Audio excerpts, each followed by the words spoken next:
Bagi saya, siang hari ini sebuah kehormatan dipanggil Kang Randy untuk bergabung dengan saudara-saudara semua.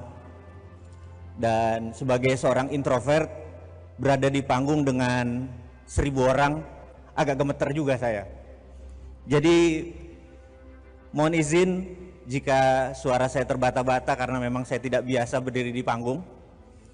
Dan 1 jam ke depan diminta Kang Randy untuk memberikan sesuatu yang baru pada teman-teman supaya SSN ini bisa tumbuh bukan sekedar 2 kali lipat, 3 kali lipat, tapi bisa berlipat-lipat. Dan saya mulai mungkin ceramah atau kuliah zuhur ini dengan buku yang baru saja selesai saya baca, judulnya The Winner Takes All. Saya ini penggemar buku, jadi 1 bulan 2 buku saya baca. Dan salah satu buku yang hari ini saya mau share adalah tentang The Winner Take All atau pemenang mengambil semuanya. Di buku tersebut ada hal yang menarik, bahwa tahun 80-an anak muda banyak yang kaya. Tahun 90-an, anak muda yang kayanya lebih sedikit dibandingkan dengan yang tahun 80-an. Tahun 2000-an, lebih sedikit lagi dibanding yang tahun 90-an.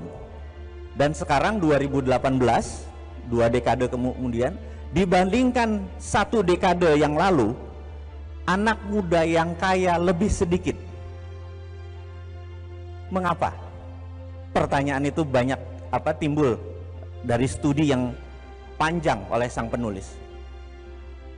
Karena yang senior-senior, the winner takes all, sudah ngambil. Contohnya begini, kalau saya misalnya mau mentransfer ke Kang Randy uang $1000, kita datang ke Bank Mandiri, kemudian saya isi formulir, saya kasih ke kasir, gitu kan.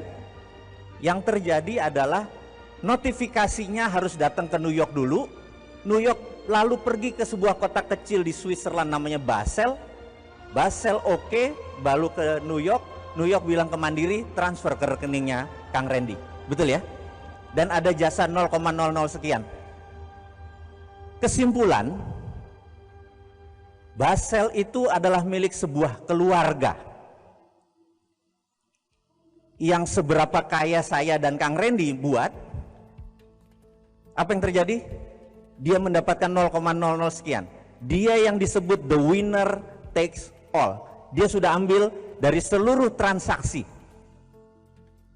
Itu yang harus yang jadi pertanyaan berikutnya oleh penulis adalah, dengan adanya sistem ekonomi dunia saat ini yang ada, pertanyaannya adalah perbedaan kaya miskinnya makin mendekat atau makin melebar?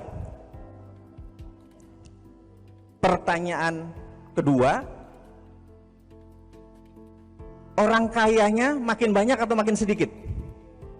Yang 0,01% yang di atas itu dia juga, karena dia the winner takes all. Karena kita tahu kemiskinan tidak hilang, kesimpulannya adalah sebenarnya sistem itu doesn't work, sistem itu fail. Jadi kalau kita mau maju, kalau SSN mau maju, kalau kita saudagar-saudagar muslim dan lain sebagainya ini mau maju, stop menggunakan lantai dansa yang diciptakan oleh mereka. Setuju? Lantai dansa kita ini di zaman kekhalifahan sudah dilibas sama mereka, bener nggak? Sudah masanya kita bangkitkan lagi atau buat baru. Itu kuncinya.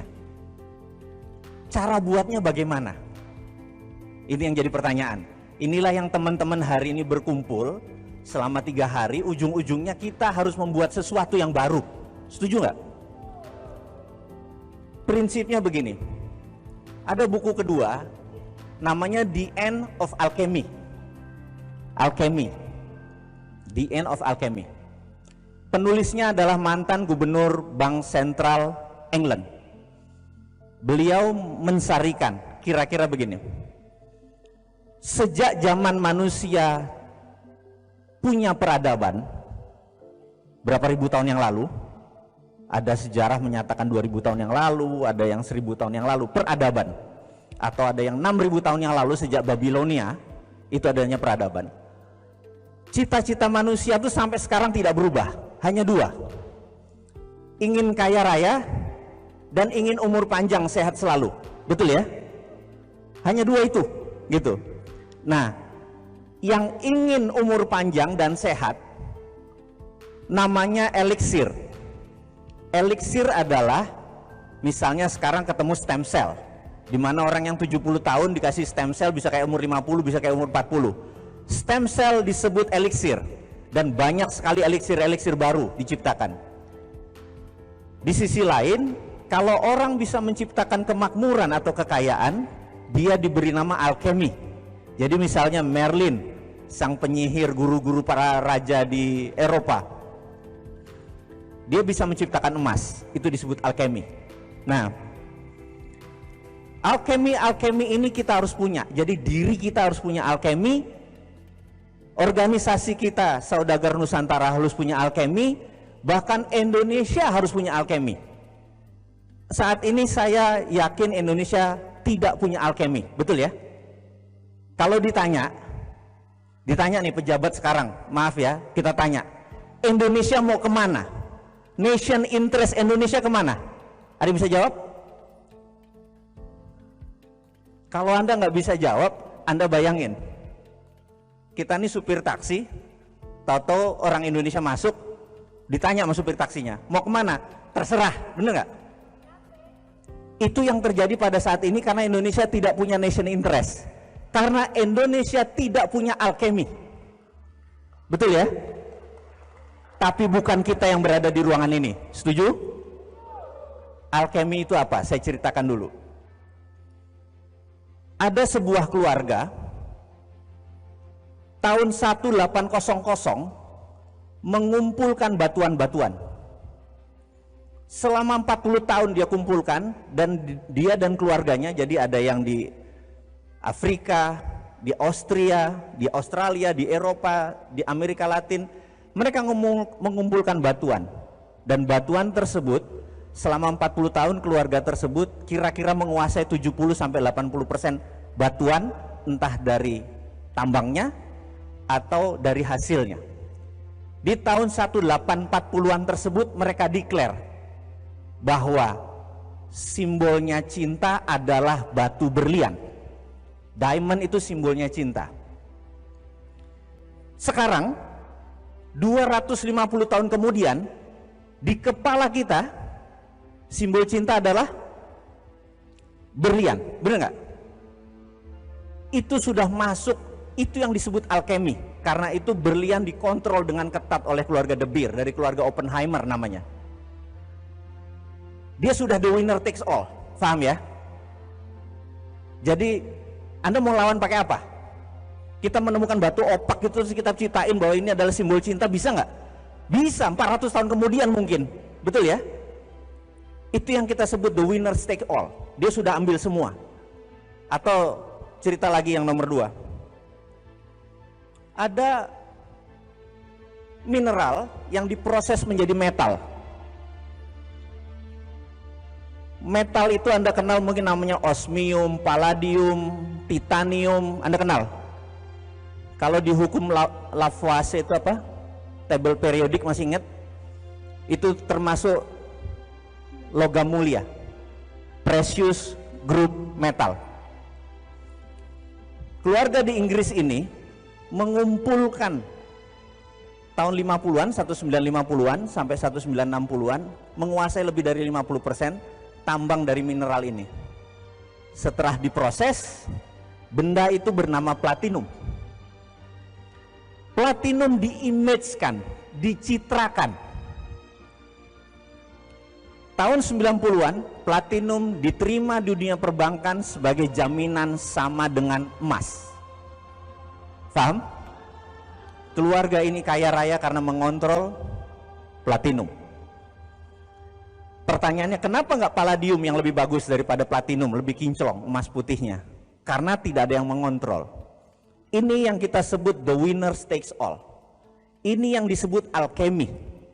Kalau kita tidak punya alkemi, jangan harap kita bisa menjadi makmur, berdaulat, masuk ke yang tidak terkendali, alias yang kita ikut aja yang sistem yang sudah ada. Ya sudah, kalau ulang tahun perkawinan ya beliin berlian, bener nggak? Jaminan pakai emas, pakai platinum, atau ya pakai dolar, gitu kan kira-kira. Saya rasa saudara-saudara, sahabat semua yang berada di ruangan ini mulai berpikir, apa alkemi Anda? Apa alkemi organisasi Anda? Kalau Anda masih me too produk, terpaksa Anda ikut sistem yang ada. Ya, dan tidak mungkin Anda akan super kaya, nggak mungkin. Contoh berikutnya, saya sebagai, ada dua makhluk saya ini, kalau hari Rebo saya adalah pegawai negeri, tetapi saya udah mengundurkan diri karena kayaknya saya beda pendapat dengan apa yang negara pemerintah saat ini lakukan. Jadi karena kebenaran adalah kebenaran, bener nggak? Versi saya loh ini ya, ngapunten ini. Jadi daripada tensi saya sampai beli tensimeter hanya untuk ngukur, ngecek 140/90 terus minum obat tekanan darah tinggi, paling enak adalah udah tidak berada di lingkungan yang membuat stres, bener nggak? Jadi tapi saya mau menceritakan sedikit sebelum kita masuk ke topik bahas utama, adalah pentingnya untuk memahami geopolitik dan geostrategi. Saya belajar 6 tahun oleh negara untuk mempelajari ilmu beginian. Terus sampai sekarang asal mengajar di lembaga dari tahun 98 sampai sekarang. 4 tahun terakhir dengan Pak Ria Mizar Riyakudu sebagai staf khusus Menteri Pertahanan, dan saya mengundurkan diri di semuanya karena saya merasa ada yang nggak pas. Jadi saya mau ceritakan nggak pas, mungkin beberapa teman udah dengar, tapi sekedar saya ulangi bagaimana tidak pasnya gitu ya. Kita tahu pemerintah sekarang sangat suka membangun infrastruktur, setuju? Tidak salah membangunnya. Yang saya nggak suka adalah hutangnya, bener nggak? Jadi ada ribuan cara untuk membangun tanpa hutang. Jadi saya ceritakan dulu adalah di mana kita di Kementerian Pertahanan dulu, sekali lagi saya bukan sekarang, jadi saya bilang itu udah masa lalu saya. Kita panggil 3 departemen, BUMN karena dia akan membangun, kemudian Menteri PUPR, kemudian Menteri Perhubungan karena jalan kalau udah jadi yang ngelola Menteri Perhubungan, gitu kan? Sewaktu kita panggil, kita tanya, Bapak membangun jalan dari ujung Lampung sampai Aceh, saya angkat topi, betul ya? Yang saya mau tanya adalah, ada nggak jalan yang 3 km lurus? Mereka bertiga, pejabat ini bingung. Untuk apa Pak? Saya tanya, Anda pernah ikut Lemhanas nggak? Mereka diem. Ya untuk apa? Kalau kita perang sama Malaysia atau Singapura, kapal perang kita bisa landing di mana pesawat kita, bener nggak? Oh itu toh gunanya, dan kita nggak minta biaya. Atau kalau di Kuala Namu, di Medan, ada kapal kecelakaan di landasan, ada 7 pesawat harusnya schedule udah landing, karena ada kecelakaan lagi diberesin, kapal itu muter-muter di Kuala Namu, 1 jam kemudian bahan bakarnya habis. Di mana bisa dimendaratkan? Oh nggak tahu Pak. Kamu gila kali yang ngelola negara, kayak bikin wali kota, saya bilang kayak gitu. Paham maksudnya?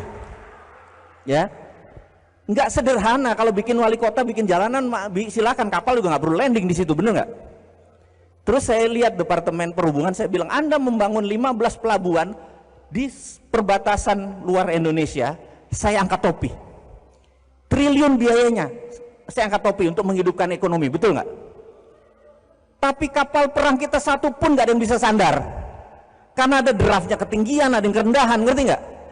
Kami nggak bisa bela negara. Jadi waktu kemarin Raja Ampat ada kapal yang nyangkut, kita nggak bisa protek karena Anda tidak ngerti bela negara. Bisa bubar negara kita ini, benar nggak? Ini bukan kampanye, maaf. Ini hanya menceritakan bahwa ngelola negara itu modalnya bukan dengan belusukan doang, nggak bisa. Ya. Ini yang harus difahami kita. Ini yang harus difahami kita. Nah, nanti masuk ke pelajarannya nih. Jadi pelajarannya. Jadi saya mau menceritakan, dan ada salah satu sesi di mana saya harus ke Konawe, gitu ya. Siapa di sini dari Sulawesi Tenggara? Wah, saya nggak lihat juga nih ada silau. Jadi di Konawe saya landing 1 jam kira-kira kabupaten itu. Ada tobong pembakar, kilen pembakar, tingginya tuh sekitar 20 meteran. Saya bilang, kenapa menggunakan teknologi yang udah 20-30 tahun yang lalu, bener nggak? Gini, tar. Ini pasti mengekspor utang nih, ngerti nggak ya? Nanti saya ceritakan tentang mengekspor utang nih. Saya cuma lihat, begitu saya masuk ini barang bekas, saya tahu nih ekspor utang nih. Gini ya, ini saya mau ceritakan. Saya iya pebisnis, betul kan? Bisnis kan mau untung gede. Jadi saya punya pabrik di Pasuruan, pinjem bank, riba kan? Betul ya, riba. Ya itu masa lalu kan, Tuhan Maha Pengampun kan?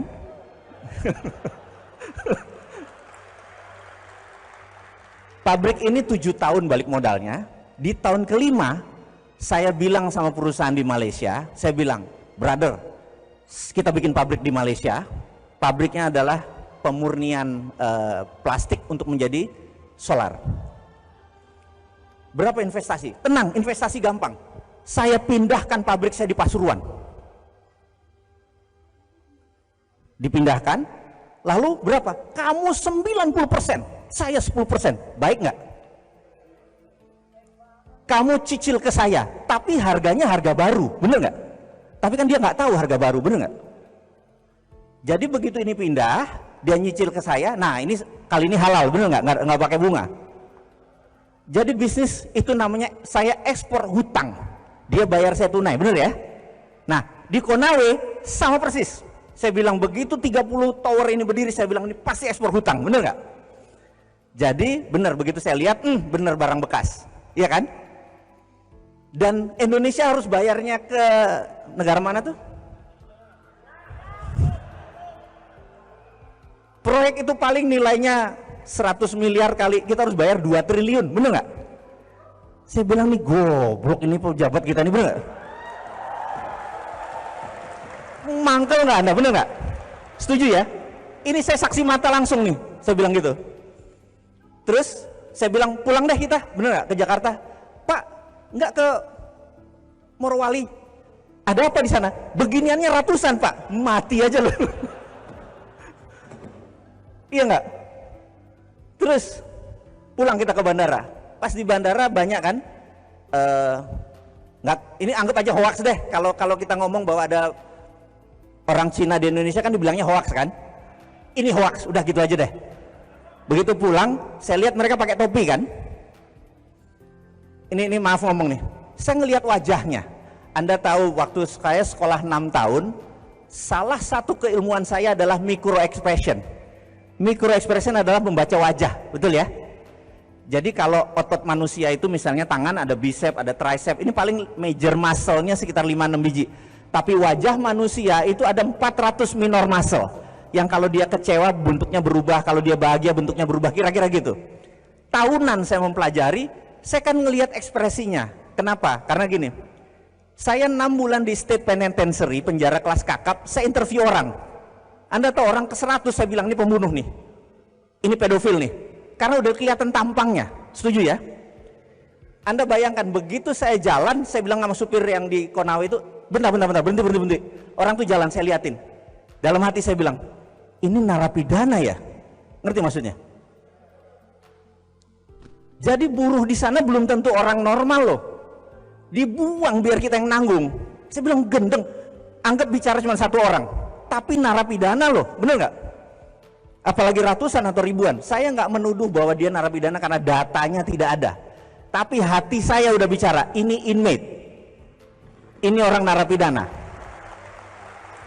Jadi saya boleh dituduh hoax, karena saya juga tidak menyatakan bahwa itu pasti, tapi feeling loh, mungkin bisa salah. 6 tahun kuliah dengan 20 tahun pengalaman di dunia beginian, bisa saja salah, karena manusia, bener nggak? Tapi ini saya jadi mangkal banget, bener kan? Kenapa mesti berhutang? Ini harus disudahi, betul ya? Caranya bagaimana? Jadi saya berdiskusi sama sahabat saya, dia senior saya, jauh senior saya. Dia bernama Michael Hudson. Profesor Michael Hudson ini mempunyai konsep berbeda dengan yang ada di dunia ini. Jadi di Amerika itu walaupun negara ini sontoloyo dan ontohot, tapi kebebasan berpikirnya boleh diakui, boleh kita respect, gitu ya. Jadi dunia ekonomi di Amerika itu terdiri dari 2 mazhab. Mazhab Ivy League, atau mereka yang kuliah di Ivy League. Ivy League itu ada Cornell, Columbia, ada Harvard dan lain sebagainya, yang biasanya lulusannya pergi ke Wall Street. Non Ivy League kerjanya di bank, ujung-ujungnya di IMF dan World Bank, gitu ya. Ada 2 mazhab. Pemerintah saat ini semuanya mazhabnya mazhab ini nih, bener nggak? Sementara uang perputaran di dunia ini 70% dari Wall Street. Contoh, Alibaba listingnya di mana? Di New York, bener nggak? Yang punya Wall Street, paham ya? Jadi kita lihat nih, hati-hati nih Wall Street ini. Nah, kemudian mazhabnya yang tadi yang ke IMF, World Bank ini punya lembaga rating namanya Standard and Poor, punya Moody's gitu. Mereka bisa merating sebuah negara, Indonesia BBB misalnya gitu, bener nggak? Kemudian di lobby naik jadi BB plus, bener nggak? Investor datang nggak? Belum tentu, karena investor itu yang menunggu adalah rating dari Wall Street. JP Morgan kasih Indonesia berapa ratingnya? Goldman Sachs berapa kasih Indonesia ratingnya? Paham ya? Kalau ratingnya turun, mereka nggak masuk. Jadi kita jangan dibohongin dengan data, paham ya? Datanya benar, tapi karena orang nggak ngerti, oh iya ratingnya naik, hebat ya pemerintah sekarang, betul ya? Paham ya? Nah, ini ada makhluk ketiga. Yang Hudson punya metode ini beda sama yang pemerintah punya, swasta punya, dia ketiga. Georgia adalah negara berdaulat yang diserang sama Rusia. Crimea negara berdaulat diserang oleh Rusia. Anda tahu? Enggak tahu nggak apa-apa. Karena bacaan kita memang dulu zamannya TVRI masih 1, kita berita internasional tuh up to date. Sekarang berita internasional ditutup, bener nggak? Anda nggak tahu jadinya apa di luar itu ya. Nah, pada saat ekonomi 2 negara ini goncang karena dimainin oleh Rusia, Michael Hudson membantu perekonomiannya. Kemudian Venezuela yang menyerang Amerika dengan ekonomi, pakai narkoba, diserang balik sama Amerika dengan economic hitman, mata uangnya dijatuhin, begitu ya. Michael Hudson berdiri di sana, Venezuela masih berdiri. Terakhir Erdogan, kudeta gagal di belakangnya Amerika, karena Erdogan ke Rusia dan ke Cina, disikat lagi lira. Erdogan panggil Hudson sebagai penasihat keuangan, stabil lagi lira, didukung oleh Qatar. Jadi ada banyak cara pada saat mereka bermain economic warfare atau perang ekonomi yang dilakukan oleh Amerika, itu bisa di counter dengan teorinya Michael Hudson. Hudson ini sahabat saya, nanti saya ceritakan sampai sana, karena saya harus menceritakan banyak sebelum topik kita utama masuk. Setuju ya? Ilmunya nggak keberatan ini. Kita bagi 3 periode ekonomi. Tahun 1931 di mana ada Great Depression. Anda ingat ya? Dunia dan Amerika mengalami Great Depression 1931. Sebelum 1931, teori ekonomi basicnya menggunakan Adam Smith, tidak ada bank sentral. Karena money, uang, hanya greasing the transaction. Uang itu hanya alat bayar untuk melumaskan saja. Zaman sebelum tahun 1931, kita tidak memuja uang, tidak memuja bunga seperti saat ini. Biasa saja. Setelah tahun 1931, John Maynard Keynes yang disebut Keynesian mempunyai teori bahwa harus decentralize, harus dikontrol. Periode setelah itu dinamakan Keynesian periode, di mana adanya bank sentral di sebuah negara. Karena itu IMF ngontrolnya di bank sentral, benar nggak? Di mana kalau nanti kayaknya nggak mungkin salah satu di antara kita jadi presiden, nomor satu adalah tutup Bank Indonesia. Pindahkan Bank Indonesia di bawah Menteri Keuangan, hanya departemen atau dirjen moneter saja. Nanti alasan saya kasih tahu. Keynesian dipuja. Jadi kalau mereka merasa, oh misalnya saya tanya, Bapak, kita cetak duit 10 triliun, setuju? Maka Bapak akan bilang, nanti inflasi. Betul Pak ya? Ada di bawah sadar kita udah masuk nih. Keynesian udah 100 tahun loh mendoktrin kepala kita, nanti inflasi. Inflasi itu dajjal yang diciptakan oleh mereka. Nggak ada yang namanya inflasi. Zaman Rasulullah nggak ada namanya inflasi, benar nggak? Setuju ya? Ada inflasi zaman Rasulullah? Nggak ada, udah itu dajjal inflasi itu.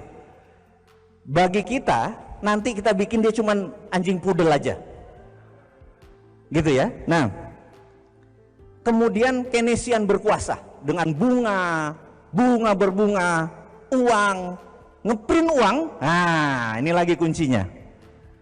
Amerika, si ontohot borokokok ini, tahun 1944 ngumpulin 18 negara Eropa, negara-negara yang bakal menang perang.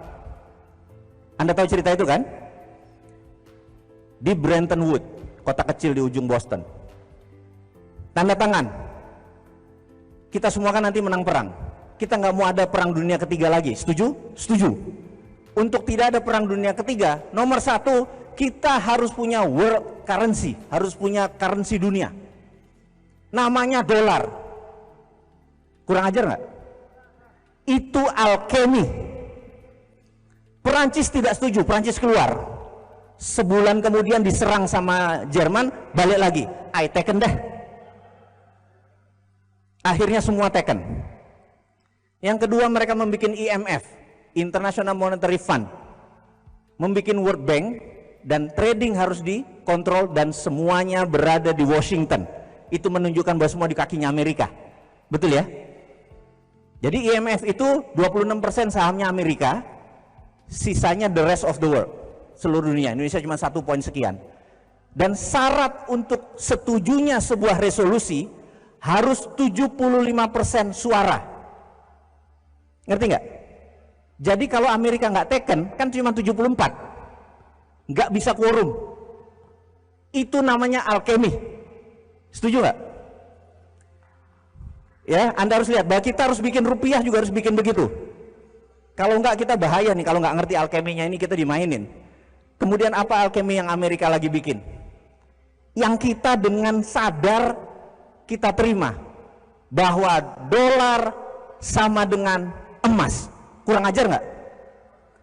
Jadi kalau sebuah negara mau mencetak uang, syaratnya harus punya emas atau dolar. Serem nggak? Betapa pintarnya negara tersebut mengendalikan alkemi dunia. Kita udah masanya nih berjuang bersama-sama, ya. Udah, kepala kita udah mulai berat nih pelajarannya, setuju? Nah, lanjut. Tahun 2008 terjadilah subprime mortgage, bencana keuangan dunia. Hanya yang di dunia keuangan yang merasakan penderitaan tersebut, betul ya? Dan sejak saat itu saya dan teman-teman termasuk Michael Hudson menyatakan the end of year Keynesian. Mati Keynesian. Herannya 10 tahun kemudian pejabat negara masih memuja Keynesian. Setuju nggak? Nggak bisa lagi Anda pakai Keynesian. Anda harus pakai anti Keynesian. Nah, ini yang nanti mau kita ceritain anti Keynesian itu. Caranya bagaimana? Rumus nomor 1 adalah print money. Anda akan bilang, nanti inflasi, bener nggak? Selama ada underlying proyek, maka print money tidak masalah. Saya kasih contoh. Kang Randy datang ke saya. Kang Randy adalah Menteri Bappenas. Saya Presiden. Ceritanya. Kalau ngayal boleh kan sampai top kan, bener nggak, ada ongkosnya. Kang Randy bilang, Mas, kita mau bangun 100.000 rumah. Setiap tahun saya perlu 100 triliun.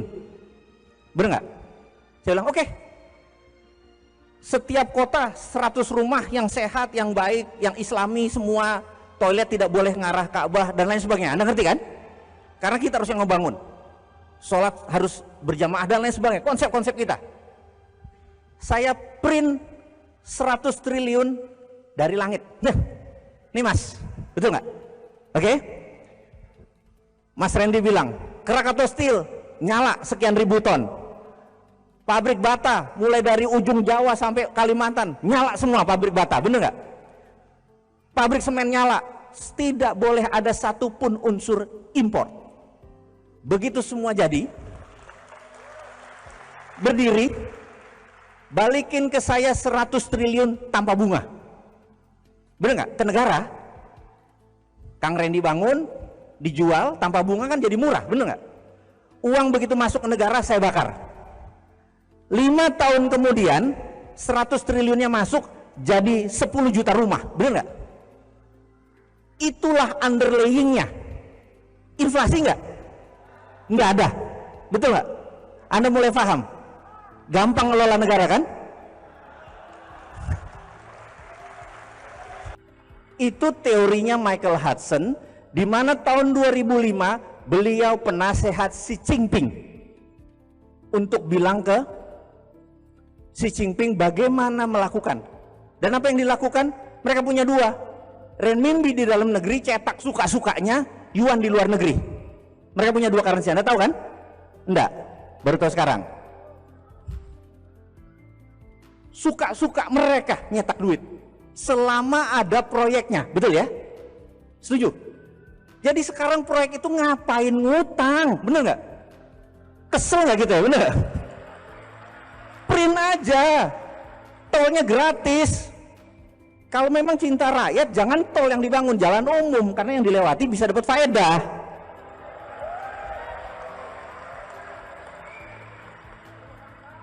Sudah ngerti cara bangunnya negara? Oke, mau lanjut atau udah? Nah, apa yang dilakukan oleh negara satu lagi nih? Karena kita tahu ada negara besar satu lagi yang punya nation interest, yang punya 1,3 miliar penduduk, yang pengen 1000 tahun masih negaranya ada. Bener nggak? Nation interest mereka juga pengen negaranya survive, betul kan? Seperti kita pengen negaranya juga utuh sampai 1000 tahun lagi, gitu kan? Yang dilakukan mereka bisa printing money di lokal, tapi mereka tidak strong, tidak kuat. Yang dilakukan adalah, oke, ini sekali lagi saya sama Kang Randy lagi nih. Kang Randy bilang, Mas, gimana caranya kita punya banyak dolar sebagai cadangan kita untuk bisa punya apa? Deterrent faktor, faktor penggentar.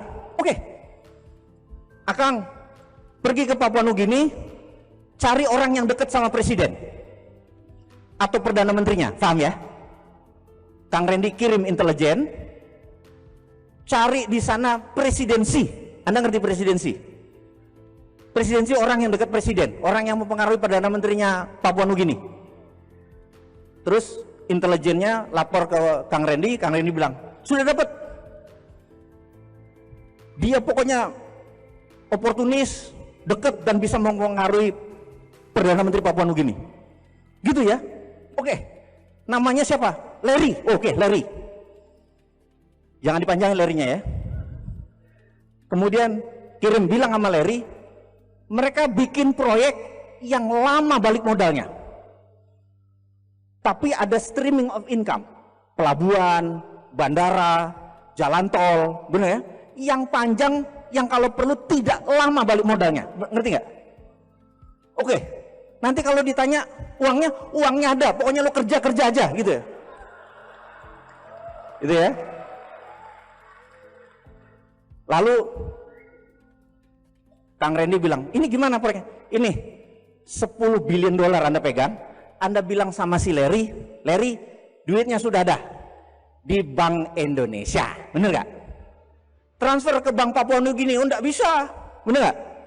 Kemudian dari uangnya tadi, apa yang Kang Randy lakukan? Krakatau Steel nyala, semen nyala, semua nyala, bener nggak? Lalu kita kirim 100% material ke Papua Nugini, kirim SDM ke Papua Nugini, uang ke Papua Nugini, setuju ya? Jalan tol jadi di Papua Nugini, urusan gak ada isinya, urusan nanti, bener nggak? Pelabuhan jadi di Papua Nugini, bener nggak? Udah jadi lapor, udah jadi, siap, tagih dolarnya, masuk, setuju? Itulah kita namakan ini semua adalah Spice Road, jalan rempah, wah gitu. Bisa nggak? Itu cara mendatangkan dolar, bener nggak? Ada nggak sebuah negara sekarang melakukan itu?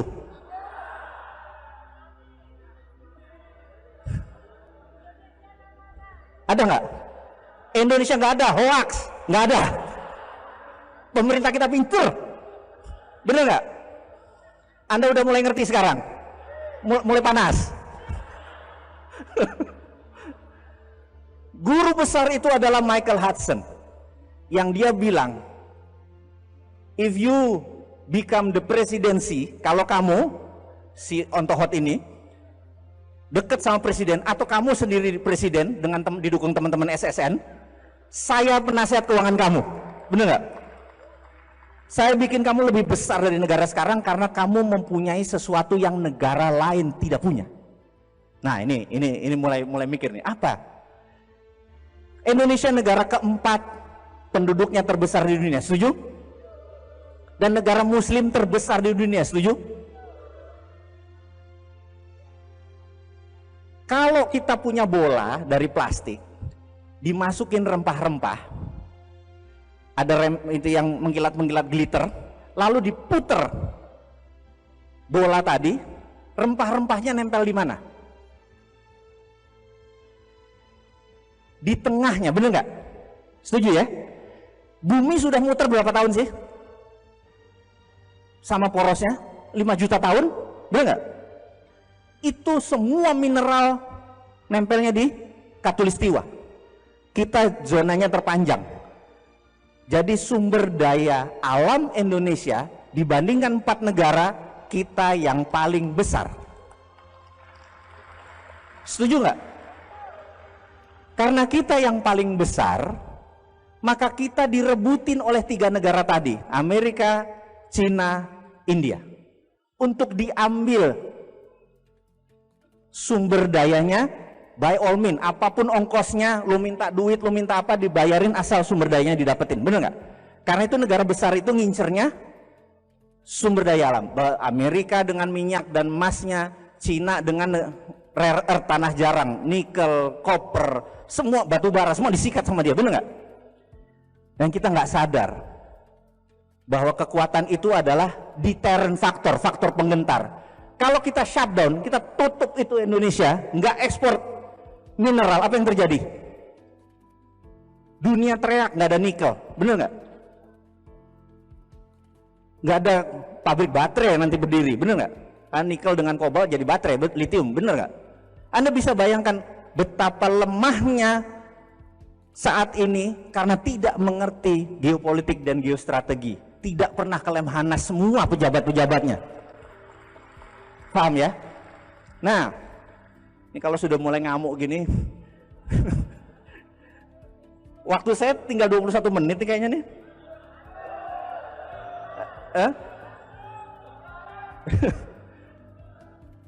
Sampai mana tadi terakhir? Nikel. Oke. Tutup. Nah, tutupnya ada 2.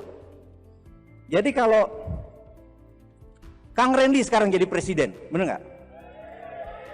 Kita pensiun, kita presidennya 2 hari aja. Habis itu, karena 2 hari habis itu saya ditembak sama kompetitor kita, bener nggak? Karena hari pertama kalau saya cuma jadi presiden nggak mau lama-lama, cuma 2 hari. Habis itu Kang Randy aja, bener nggak? Cuman 2 keputusan saya.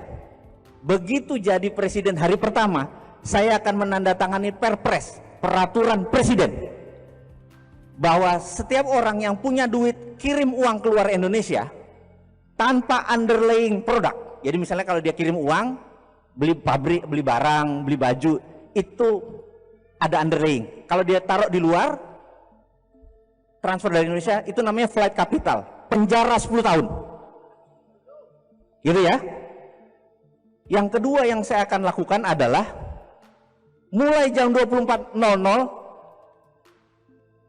bank bunga 0. Jadi Mbak kalau punya duit 1 triliun yang biasa menikmatin 50 miliar setahun, mendadak 0. Bete nggak? Ada 4.500 deposito di bank di Indonesia. Begitu 0, Anda ngapain? Anda cabut dari bank dan Anda invest di SSN. Mana proyekmu? Bener nggak? Dalam 1 malam 4.000 triliun bisa keluar semua. Nyari proyek di Indonesia saja karena nggak bisa keliling keluar. Bener nggak? Setuju ya? Ekonomi jalan dalam 1 hari doang. Bener nggak? Jadi 1 menandatangani apa tadi? Flight capital. 2 deposito 0. Syariah nggak negara kita ini? Halal nggak makan kita? Bener nggak? Hanya dengan perpres kalau presidennya niat, dan harus niat, bener nggak? Habis itu saya ditembak mati, bener nggak? Ada nggak yang nembak saya? Iya, orang yang punya duit triliunan bete, bener nggak? Mau ngirim keluar nggak bisa, tembak aja si Mardigu itu, bener nggak? Saya mati, insya Allah syahid, bener nggak? Yang jelas waktu dimakamkan upacara militer. Keren bos, udah didoain syahid, upacara militer top, bener nggak? Apa nggak enak hidup kayak gitu? Iya kan, matinya enak, hidupnya enak, bener nggak? Itu habis itu ya Kang Randy aja, bener nggak? Yang masih muda, kita udah kepala 50, naik tangga aja gemeteran tadi kita. Kang Randy keputusannya lanjutin. Apa yang Kang Randy lakukan? Lihat peta Indonesia. Indonesia satu-satunya negara yang memiliki laut di dalam wilayahnya, betul nggak? Yang lain lautnya di pinggir, bener nggak? Indonesia lautnya di tengah. Ada 9 lagi, Anda tahu? Laut Banda, Laut Jawa, Arafuru, lupa. Lupa sejarah. Betul ya? Dan Indonesia punya 4 selat utama dunia dari 7 selat utama dunia. Bayangin, keren nggak? Ada Suez, ada Panama. Kita punya 4. Selat Lombok, Selat Makassar, Selat Sunda, Selat Malaka. Itu selat utama dunia. Indonesia yang punya. Australia 60% produknya dikirim ke Cina. Nikelnya, batu baranya itu lewat Selat Lombok, Makassar langsung ke Cina, benar ya? Kalau kita bilang lewat, bayar $1, benar nggak? Dia nggak mau bayar, dia puter lewat Papua Nugini, lewat utara, ongkosnya 6 hari atau naik 5% lebih mahal. Rugi dia, benar nggak? Lebih baik bayar, gitu ya? Kenapa kita nggak segitu berdaulatnya sih? Pemimpin kita kemana aja, bener nggak? Masa 1000 hari kerja, 600 hari belusukan? Ini maaf ya, ini mana NKRI-mu gitu. Setuju ya? Terus ini kalau kita lihat peta dunia, negara produsen itu adalah Jepang, Korea Selatan, Cina, ada Shenzhen, Guangdong, Shanghai, bener nggak? ada Taiwan, itu 20% produknya pergi ke Amerika Utara, Kanada, Amerika Utara, Amerika Latin. 80% pergi ke Eropa, Afrika, dan Asia Barat, semua lewat Indonesia. Betul ya? Kalau Kang Randy mutung, ditutup, nggak boleh lewat Indonesia, lu muter lewat Papua di Selat Indi, apa yang terjadi? Cina rugi triliun dolar karena nilai barangnya 2000 triliun dolar. Paham? Kalau kita minta $1 aja, itu nilainya 200 billion atau 2000 triliun. Indonesia tidak perlu ngutang, hanya kita tutup itu semua jadiin danau. Boleh nggak? Berani nggak? Kita bakal diserang sama banyak negara besar, berani nggak? Berani, bos, karena kita di dalam sendiri sudah kaya. Iya, bener nggak? Jadi nyelesain masalah bener. Ngutangnya dari mana dari tadi? Solusinya banyak, bener nggak? Tutup selat di Indonesia, bayar, dapat duit kita. Mineral yang banyak tadi, tiru apa yang Arab Saudi lakukan. Aramco Saudi merasa bahwa minyak dia cuma ada 20 tahun lagi. Sementara kehidupan itu ribuan tahun, bener nggak? Dia ubah corporate action negaranya. Dari petrodolar, dari petro menghasilkan dolar, dia mau ubah menjadi properti dan pariwisata. Karena dia punya Ka'bah yang sampai akhir zaman orang perlu datang ke Ka'bah, benar nggak? Dan dia perlu pelayanan, dia ubah. Jadi dia terbitkan namanya SWF, Sovereign Wealth Fund. Dia jaminkan cadangan minyaknya yang 20 tahun ke depan, 30 tahun ke depan, terbitkan. Jadi dia jual, dia terbitkan surat nilainya 2000 triliun dolar. 2 triliun dolar ini the biggest atau SWF terbesar di dunia karena negaranya mau dia ubah menjadi pelayan hamba Allah. Ya, SWF namanya. Kita cadangan nikel kita ambil atau koper kita, tembaga kita ambil cadangannya, terbitkan SWF hanya menjaminkan koper saja, itu nilainya besarnya bukan main. Sementara kita masih punya 130 mineral yang lain, benar nggak? Dan itu tidak ngutang karena berdasarkan jaminan. Uang ini membuat Freeport hanya menjadi kontraktor, tidak perlu dibayar 55 triliun. Paham? Dia kontraktor keluar kita bayar, kontraktor keluar bayar, kontraktornya jelek geser ganti. Kalau sekarang dia ambil aset kita, dia jaminkan, sekarang diambil balik. Tapi kenapa pakai duit? Tahun 2021 juga habis kontraknya, nggak usah bayar, bener nggak? Tapi memang beda sih ya, emang tingkat intelektual emang segalanya sih. Anda kalau dengar cerita saya selama 45 menit ini, kira-kira kelar nggak masalah bangsa? Seneng kan pulang jadi gini doang ngelola bangsa bisa, gue jadi anggota DPR, anggota ini, bener nggak? Anda udah tahu toolnya, saya kasih sejam udah bisa ngerubah dunia. Karena memang sesederhana itu. Yang bikin rumit itu orang-orang pinter yang keminter, diputer-puter ya kelihatannya inflasi lah, ngomong di TV segala macam. Saya bilang ribet bener jadi hidup, bener nggak? Oke, sekarang kita balik ke temanya kita 15 menit terakhir ini. Setuju ya? Saya merasa ingin mempunyai kontribusi sedikit ke agama saya. Saya ingin fight hak konstitusi saya, bahwa tidak ada satu instrumen keuangan pun yang bebas riba saat ini, versi saya, termasuk atas nama syariah atau atas nama apapun. Saya menganggap versi saya loh ya, ngapunten nih ya, maaf ya. Jadi saya harus mengambil teknologi yang masih baru, yang saya lihat akan ke depan cerah.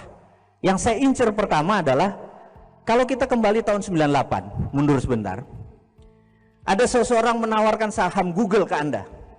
Ini beli first round, listing pertama, sekian juta dolar. Anda bilang, enggak, karena the winner, Yahoo, search engine tahun 2001 Yahoo is the winner, benar nggak? Tapi sekarang siapa yang the winner? Google.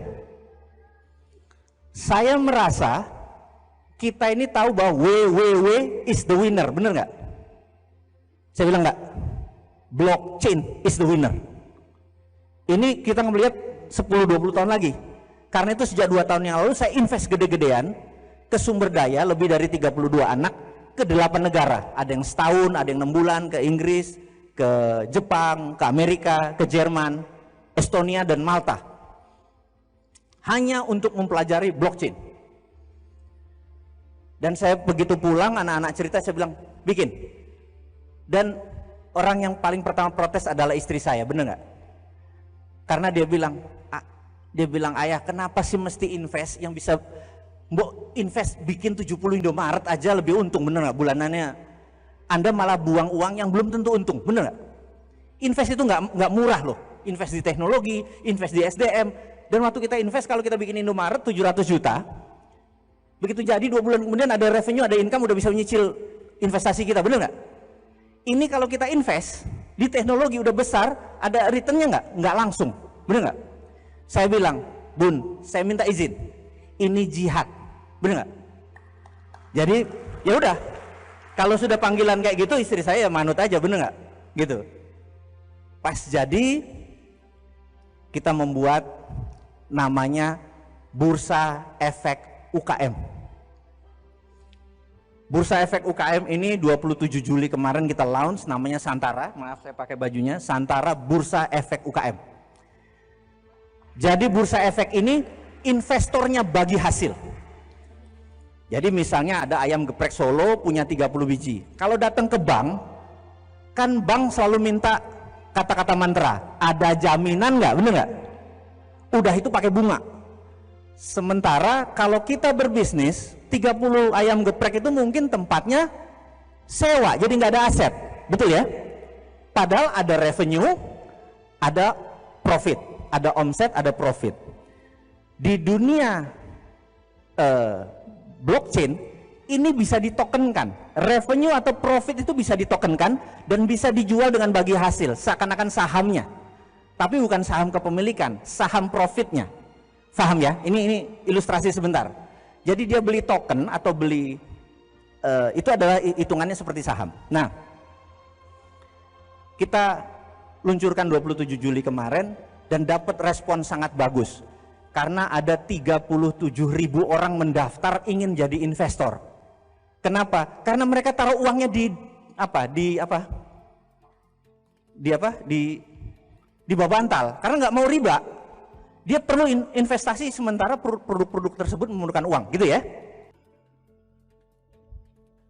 Listing 1 hari perlu 1 miliar, saya ingat Arfah Barbershop. Siapa yang dari Jawa Tengah dan Jogja, ada 51 Arfah Barbershop.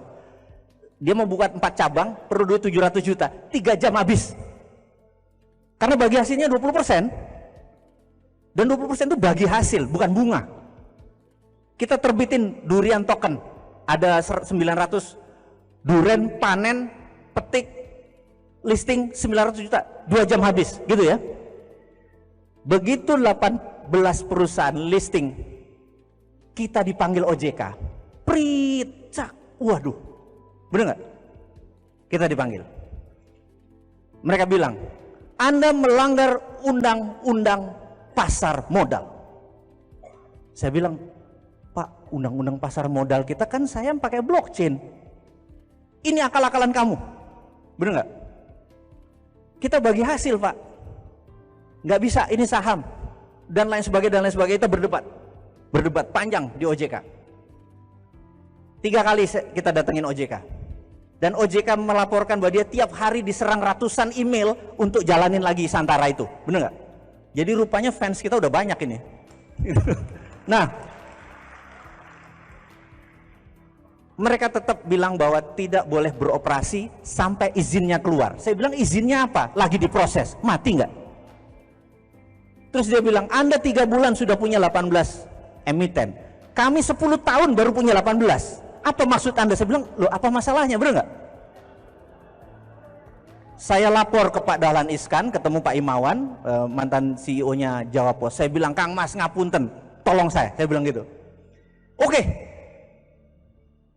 Ini maksudnya apa? Ini kami mau punya bisnis yang bebas riba. Apa jawaban Pak Imawan? Kita tuntut aja negara. Saya bilang, apa? Kita tuntut negara. Jawa Pos 3 kali nuntut negara, 3-3-nya menang. Dulu waktu dia buat TV JTV itu ditutup oleh pemerintah karena nggak boleh ada TV lokal. TV itu nasional. Yang kita lakukan adalah tuntut. Nama gugatannya adalah perbuatan melanggar hukum yang dilakukan oleh negara. Keren. Bener nggak? Saya bilang, filosofi Anda apa, Mas? Saya ingin dengan paket produk kita ini kita bebas riba. Oh, itu lebih tinggi lagi. Karena Anda bisa tuntutnya di MK, Mahkamah Konstitusi. Karena riba adalah hak konstitusi. Gitu kan? Jadi kita atur. Sekarang kita lagi ngatur legalnya teman-teman Munarman. Itu semua kan teman lama saya. Mas, gue join di belakang lo.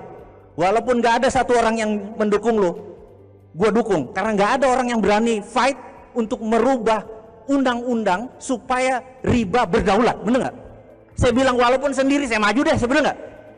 Kan kita kan kaum moderat begitu kan, modal dengkul urat kan, maju aja gitu.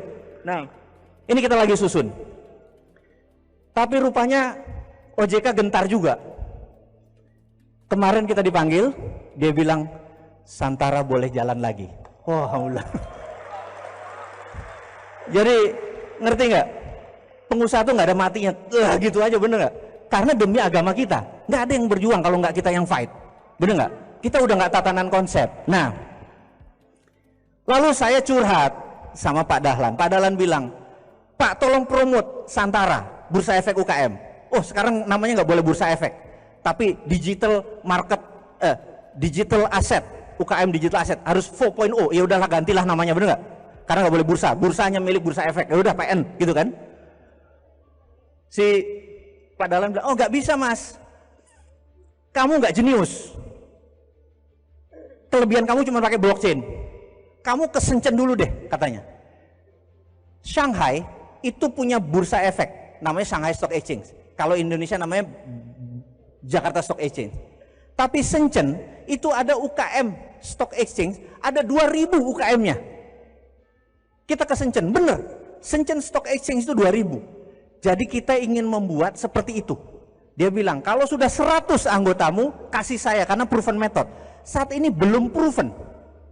Nah ini, di ujung-ujung ini saya minta tolong nih, ngapunten nih. Karena belum proven. Baru 18, baru 7.000 investor, itu dianggap belum proven. Yang terjadi adalah begini. Ini rumus terakhir. Saya kayaknya udah suruh turun nih. Bener ya? Saya ikutin kata. Jadi gini, di bisnis ada yang namanya nominator dan denominator. Denominator itu pembagi. Ini istilah matematik. Ingat, bisnis adalah science. Bisnis bukan kira-kira oh dagangnya di sini enak ya, nggak bisa, nggak akan pernah maju kalau gitu. Bisnis adalah science, ada perhitungan. Nah, misalnya Gojek kita pakai, ada 1 juta user, ada 10.000 supir ojek. Supir ojek ini namanya denominator. Apa yang terjadi kalau 1 juta user, 10.000 supir ojeknya? Supir ojeknya bisa dapat 15 juta sebulan, 20 juta sebulan, benar ya? Itu namanya denominator. Begitu supir ojek dapat 15 juta, 20 juta, apa yang terjadi? Supir ojeknya jadi 20.000, 30, jadi 100.000, benar nggak? Pembaginya jadi banyak, apa yang terjadi? Pendapatan dia juga turun kan? Jadi 2 juta lagi. Yang dilakukan oleh Gojek adalah nominatornya dibanyakin lagi, paham ya? Terus sampai timbul keseimbangan yang namanya critical mass. Paham critical mass? Critical mass ini di satu titik ongkosnya tetap walaupun salesnya naik, jadi profitnya tak terhingga. Gojek sudah ketemu sekarang di 8 juta user, di 400.000 denominatornya, gitu ya. Ini begitu nambah 12.000, nambah berapapun, income dia naik, cost dia tetap. Karena itu perusahaan yang masih bakar uang itu belum ketemu critical mass-nya. Paham ya? Jadi bakar uang itu ada rumusnya, bukan begitu ketemu critical mass-nya, nggak sampai setahun triliunan balik. Kebayang ya? Nah, sekarang Santara.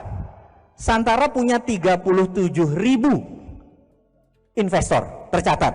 Kalau Anda hari ini sekitar 1.000 datang jadi 38.000 nih. Rata-rata memberikan komitmen 10 sampai 20 juta rupiah. Kalau ada proyek dia mau UKM yang bagus. Jadi nilai underlying kita hampir setengah triliun, 500 miliar dalam portfolio Santara. Kami kekurangan UKM yang bagus. Paham ya? Jadi begitu ada UKM, beng langsung disamber, beng ada. Jadi saat ini saya minta teman-teman sahabat semua, cariin kita UKM yang bagus sebanyak-banyaknya, karena nanti ininya banyak dan terus akan menumbuh dan itulah menjadi ekosistem. Paham ya? Saya minta tolong dengan amat sangat, kalau ada UKM pergi ke Kang Randy, kalau ada investor pergi ke Kang Randy juga, bener nggak? Karena beliaulah yang mewakili SSN. Setuju ya? Saya nggak ada Kang Randy, nggak ada SSN, nggak ada apa-apanya juga. Kita perlu collaboration, perlu kolaborasi. Setuju ya? Nah, inilah misi Santara yang terakhir saya bicara dengan Hudson. Saya bilang, Mike, panggilan dia Mike. Mike, saya ada problem. Saya ceritakan ininya. Dia bilang, bentar. Apa yang kamu lakukan? Saya cerita, terus dia bilang, kamu consolidate bottom of pyramid ya. Jadi ini piramid ekonomi. Kamu konsolidasi UKM orang bawah untuk orang bawah. Kalau 1 miliar, misalnya Kang Randy ada proyek melepas 10% bagi hasil senilai 1 miliar. Kang Randy bilang, saya ikut 10 miliar. Tidak boleh, karena cuma dibatasi 10%. Jadi kapitalis gak boleh masuk. Karena orang yang punya 50.000, 100.000, 200.000 yang boleh masuk. Kita consolidate bottom of pyramid. Dengan demikian ekonomi bisa ngedeket sama yang atas.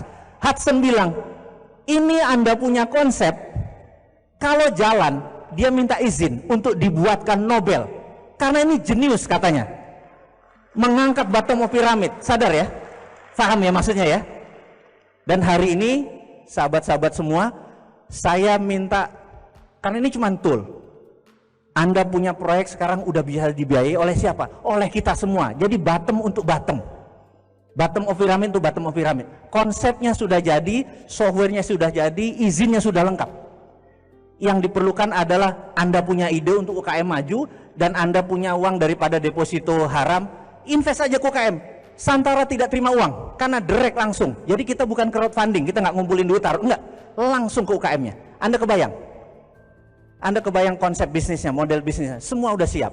Nah, akhirul kalam, saya ucapkan terima kasih buat waktunya. Semoga walaupun cuma sedikit perkenalan kita bisa ketemu nanti di Facebook. Dan ada buku saya kalau mau tahu lebih lanjut. Sekali lagi mohon maaf kalau ada pendukung Pak Jokowi di sini. Nggak ada niatan saya untuk menyinggung beliau. Tidak ada niatan untuk hoax. Ini hanya sekedar pembelajaran. Mudah-mudahan selama 1,5 jam kita bersama, faedah yang dapat dan ilmu ini sampai akhir zaman, sampai akhir hayat kita menjadi manfaat. Dari saya, assalamualaikum warahmatullahi wabarakatuh.